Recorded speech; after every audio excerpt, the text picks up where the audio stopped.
Hello and welcome back. इस video में हम एक और इंटरेस्टिंग टॉपिक को डिस्कस करेंगे जो कि है वेज टू रिकॉग्नाइज इक्विलिब्रियम। पिछले 3-4 वीडियोस में हमने इक्विलिब्रियम पे बात की और हमें एक चीज़ समझ में आ गया कि जो इक्विलिब्रियम होता है उसमें जो कंसंट्रेशन ऑफ रिएक्टेंट और प्रोडक्ट है उसका रेट इक्वल हो जाता है। और इक्विलिब्रियम आया है, ठीक है, उसका हमें कैसे पता चलेगा? क्योंकि रिएक्शन का इक्विलिब्रियम आया है, इसको हम देख तो नहीं सकते रिएक्शन, क्योंकि वो माइक्रोस्कोपिक लेवल पे हो रहा होता है। वी डोंट नो कि हाउ टू रिकॉग्नाइज इक्विलिब्रियम। ठीक है, तो उस मसले का हल है कि हमारे पास दो ऐसे तरीके हैं जिसकी मदद से हम पता कर सकते हैं कि इक्विलिब्रियम आया है या नहीं आया। ठीक है, इसको कहा जाता है वेज टू रिकॉग्नाइज इक्विलिब्रियम। पहला हमारे पास है फिजिकल मेथड, और दूसरा हमारे पास है केमिकल मेथड। जो फिजिकल मेथड है इसको एक और नाम भी देते हैं, स्पेक्ट्रोमेट्रिक मेथड भी इसको कहा जाता है। ठीक है जी, तो इसमें आपने कंफ्यूज नहीं होना, दोनों नाम सेम ही है। दो मेथड है। पहले हम ज़रा डिस्कस करते हैं इसके फिजिकल मेथड को। देखो, फिजिकल और केमिकल मेथड में ना थोड़ा सा हमारे पास डिफरेंट है। और वो डिफरेंस क्या है? फिजिकल मेथड में ना हम बगैर रिएक्शन के मिक्सचर को चेंज किए, ठीक है, यानी कि हम ना ही प्रोडक्ट को बाहर निकालेंगे ना ही रिएक्टेंट को निकालेंगे, विदाउट रिमूवल हम रिएक्शन के अंदर से, ठीक है, with the help of light मालूम कर सकते हैं कि इक्विलिब्रियम आया है या नहीं आया है। ठीक है, तो यहाँ पर हम एक चीज़ नोट रखेंगे कि इसमें हम क्या करेंगे, इस फिजिकल मेथड में हम क्या करेंगे, विदाउट रिमूविंग द सैंपल। ठीक है जी, सैंपल को आप ना ही प्रोडक्ट को निकालेंगे ना ही रिएक्टेंट को निकालेंगे, आप इस मेथड को परफॉर्म करेंगे। इसके लिए ज़रूरी क्या है, हम यूज़ करेंगे, हमारे पास अल्ट्रा वायलेट अगर रेज हैं तो उसको हम यूज़ करेंगे, या फिर हम विजिबल लाइट को भी इसमें इस्तेमाल कर सकते हैं, या फिर आईआर रेडिएशन को भी हम इस्तेमाल कर सकते हैं। ठीक है, तो कोई भी रिएक्शन हो जिसका आपने को पता करना हो कि इक्विलिब्रियम आया है नहीं आया है, तो उसके ऊपर आप इन तीनों में से कोई एक रेस फॉल करेंगे। ठीक है, अल्ट्रावायलेट या विजिबल या आईआर रेडिएशन उसके ऊपर फॉल करवाएंगे, तो वो रिएक्शन का जो मिक्सचर है, ठीक है, वो क्या करेगा, उस आईआर रेडिएशन को एब्जॉर्ब करेगा, और जितनी एब्जॉर्प्शन होगी ना, उसको कितना एब्जॉर्ब हुआ है वो हमें पता चल जाएगा। जितना हमने लाइट उसके ऊपर फॉल करवाया है तो जितना एब्जॉर्ब हुआ है वो हमें पता चल जाता है।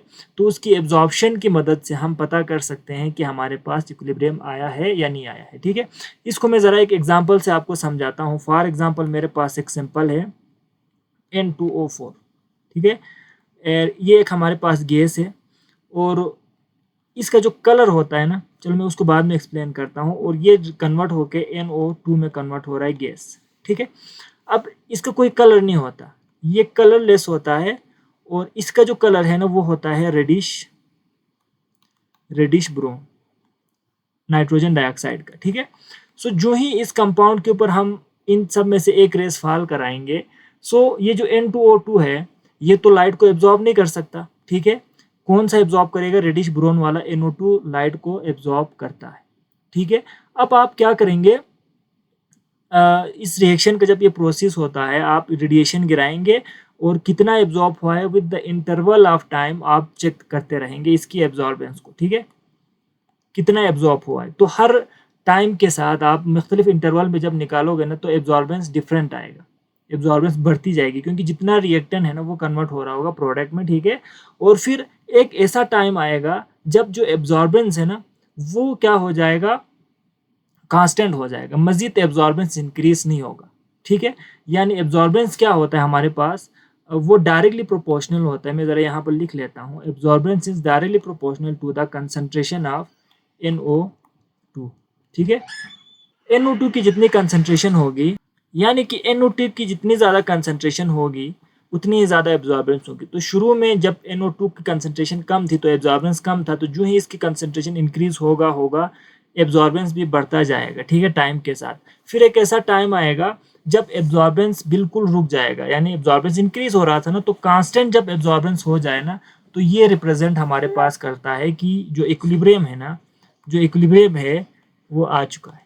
ठीक है, इक्विलिब्रियम आ चुका है, यानी इक्विलिब्रियम पे जो एब्जॉर्बेंस होता है, मैं यहाँ लिख लेता हूँ, इक्विलिब्रियम पे जो एब्जॉर्बेंस होता है वो होता है कांस्टेंट। मजीद इसकी जो वैल्यू है ना, जो इंक्रीज हो रहा था ना, वो इंक्रीज होना बंद हो जाएगा। तो इस तरीके से हम पता कर सकते हैं कि इक्विलिब्रियम आ चुका है। तो मुख्तलिफ कंपाउंड डिफरेंट कलर एब्जॉर्ब करता है और इसी तरीके से आप मालूम कर सकते हैं। ठीक है, सिमिलरली तो ये तो हो गया हमारे पास फिजिकल मेथड। दूसरा हमारे पास आ जाता है केमिकल मेथड। दूसरा हमारे पास है केमिकल मेथड। ठीक है, तो मैं लिख लेता हूं, यहां पर है केमिकल मेथड।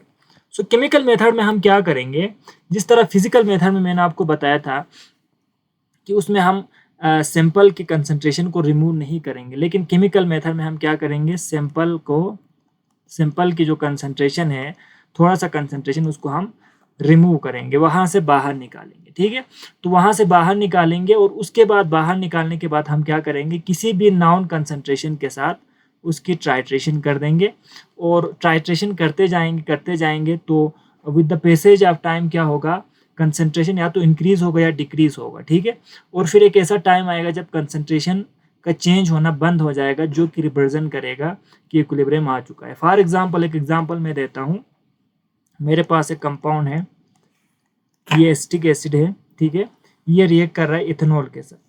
ठीक है, एसिटिक एसिड इथेनॉल के साथ रिएक्ट कर रहा है और हमारे पास एसीटेट बना रहा है। ठीक है, CH3COO, अच्छा C2H5, साथ में वाटर बना रहा है। ठीक है, तो this is a chemical reaction. अब इसमें क्या है, मिसाल के तौर पर हम इसमें से लेते हैं ना कि एसीटेट का A मोल हिस्सा ले रहा है और इथेनॉल का, सॉरी एसिटिक एसिड का A मोल, इथेनॉल का B मोल इस रिएक्शन में हिस्सा ले रहा है। ठीक है, अब हम क्या करेंगे, इस रिएक्शन के अंदर थोड़ा सा ना H2SO4 डाल देंगे ताकि रिएक्शन थोड़ा स्पीड हो जाए कैटेलाइज करने के लिए।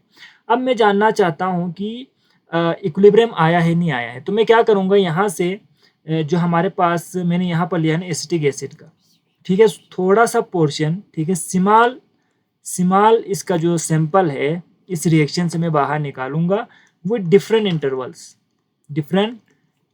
ठीक है, मैं इस रिएक्शन को प्रोसीड होने दूंगा और थोड़े थोड़े टाइम बाद में थोड़ा सा यहाँ से ना एसिटिक एसिड की कंसंट्रेशन बाहर निकालूंगा और इसकी ट्राइट्रेशन कर दूंगा विथ नाउन कंसंट्रेशन ऑफ कोई भी आप बेस ले सकते हैं। ठीक है, मैं यहाँ पर यूज़ कर रहा हूँ सोडियम हाइड्रोक्साइड। ठीक है, और साथ में इंडिकेटर यूज़ करूँगा फेनप्थलीन इंडिकेटर यूज़ करूँगा। ठीक है, तो जब मैं टाइट्रेशन करूँगा तो मुझे इसका तो कंसंट्रेशन नाउन है ना, तो इसकी मदद से मैं एसिटिक एसिड की कंसंट्रेशन मालूम करता जाऊंगा। तो क्या होगा, डिफरेंट इंटरवल पे मैं ये कर रहा हूँ ना, तो शुरू में इसकी कंसंट्रेशन बहुत ज़्यादा होगी, फिर अगले टाइम जब मैं लूँगा तो कंसंट्रेशन कम होगा, स्लोली डिक्रीज होगा। क्यों होगा, क्योंकि ये इसके साथ रिएक्ट करके प्रोडक्ट बना रहा है। ठीक है, यानी एसिटिक एसिड एथेनॉल के साथ रिएक्ट करके प्रोडक्ट बना रहा है, तो ग्रेजुअली इसकी कंसंट्रेशन डिक्रीज होता जाएगा।